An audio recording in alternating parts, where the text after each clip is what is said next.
14:17 ఇక్కడ మనం చూసినట్లయితే, దేవుని రాజ్యం అంట నీతియు సమాధానమును పరిశుద్ధాత్మ యందలి ఆనందమునై ఉన్నది. హల్లెలూయా. ఏమంట? దేవుని రాజ్యములో అంటే దేవుని బిడ్డలుగా ఎవరైతే అంగీకరించబడి క్రీస్తును కలిగినటువంటి వారందరూ కూడా వారు ఎలా ఉంటారంట? వారి జీవితంలో నీతియు సమాధానమును పరిశుద్ధాత్మ యందలి ఆనందమునై ఉన్నది. కాబట్టి మరి మీ జీవితంలో ఏం కనబడాలా? దేవుడు ఉండాలా. అప్పుడే మీరు దేవుని రాజ్యములో ఉంటారు. దేవుని రాజ్యములో నీతియు సమాధానమును, హల్లెలూయా, దేవునికి మహిమ కలుగును గాక. ఫిలిప్పీ 4:7 సమస్త జ్ఞానమునకు మించిన దేవుని సమాధానము యేసుక్రీస్తు వలన మీ హృదయములకును మీ తలంపులకును కావలి యుండును. హల్లెలూయా. ఏమంట? సమస్త జ్ఞానమునకు మించిన దేవుని సమాధానము యేసుక్రీస్తు వలన మీ హృదయములకును మీ తలంపులకును కావలి ఉండును. ఎంతమంది రోజు నెమ్మది లేకుండా కన్ఫ్యూజన్లో జీవిస్తున్నారు అమ్మా? గందరగోళ జీవితాన్ని ఎంతమంది జీవిస్తున్నారు? ఏం అర్థం కాదు. నా జీవితం ఏంటో నాకు తెలియదు, నా పిల్లలు ఏంటో నాకు తెలియదు, వాళ్ళ స్కూల్ ఏందో నాకు తెలియదు, వాళ్ళ ఉద్యోగాలు ఏందో తెలియదు, వాళ్ళ పెళ్ళిళ్ళు ఏందో తెలియదు, ఏం తెలియదు నాకు అన్నోళ్ళు ఎంతమంది ఉన్నారు ఇక్కడ? చాలామంది ఉన్నారు కానీ చేతులు ఎత్తట్లేదు. ఏమో ఎట్లా జరిగిందో తెలియదు. మా కొడుకు పెళ్ళి అయితే జరిగింది, ఎట్లా జరిగిందో తెలియదు. వాడు పెద్దోడు అయిపోయినట్టు స్కూల్కి పోయి కాలేజీకి పోయి ఇప్పుడు ఉద్యోగం చేస్తుంటాడు. ఏం జరుగుతుందో తెలియదు. గందరగోళం, అప్పులో పడిపోయడం, చిక్కుకుపోయినాం, సమస్యల్లో చిక్కుకుపోయినాం కదా. చాలా నెమ్మది లేని పరిస్థితుల్లో చిక్కుకొని పోయి బయటికి రాలేని స్థితిలో అనేకులు ఉన్నారు ఈరోజు. అవునా కదా? వారికి దేవుడు ఏమంటాడు తెలుసా? సమస్త జ్ఞానమునకు మించిన దేవుని సమాధానము యేసుక్రీస్తు వలన మీ హృదయములకు మీ తలంపులకును కావలి ఉండును. అర్థమవుతుందమ్మా? ఇప్పుడు నువ్వు చేయాల్సిన పని ఒకటే, అన్నీ పక్కన పెట్టాలా. ఏం చేయాలా? అన్నీ పక్కన పెట్టి, దేవా నా జీవితాన్ని పూర్తిగా నీ చేతికి అప్పగిస్తున్నాను. నా జీవితం పైన, నా కుటుంబంలో ఉన్న ప్రతి ఒక్కరి జీవితం పైన పూర్తి అధికారాన్ని నీకు ఇస్తున్నాను ప్రభా.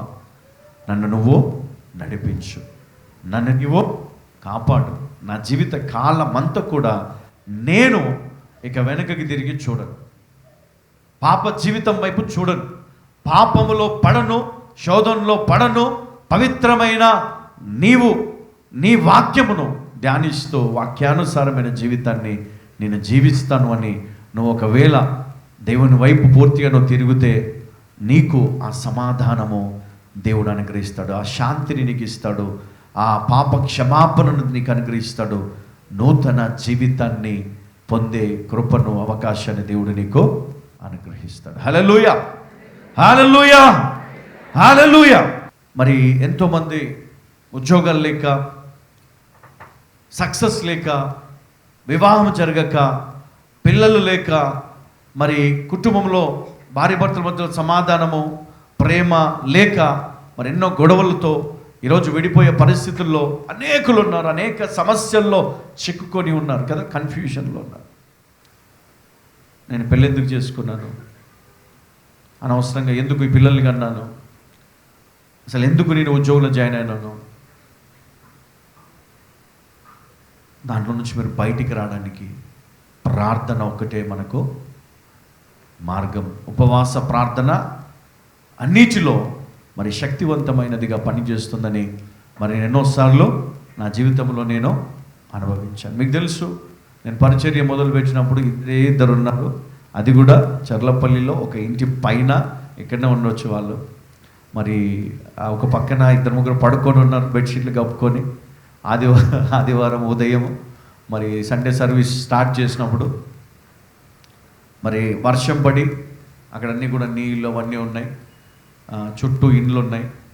అందరూ బాసన్లు అవి దొంగ చప్పుళ్ళు అన్నీ వస్తూ ఉన్నాయి, మధ్యలో ప్రార్థన. ఇక నేను అనుకున్నాను, దేవా పరిచర్య మొదలు పెడుతున్నాను, మరి నువ్వే అన్నీ నడిపించాలి అని. అంటే మరి దానికంటే ముందు సికింద్రాబాద్ ఎస్పీజీలో ఎవ్రీ ఫ్రైడే మరి హీలింగ్ సర్వీస్ ఒకటి నేను రన్ చేసేవాడిని చాలా కాలం.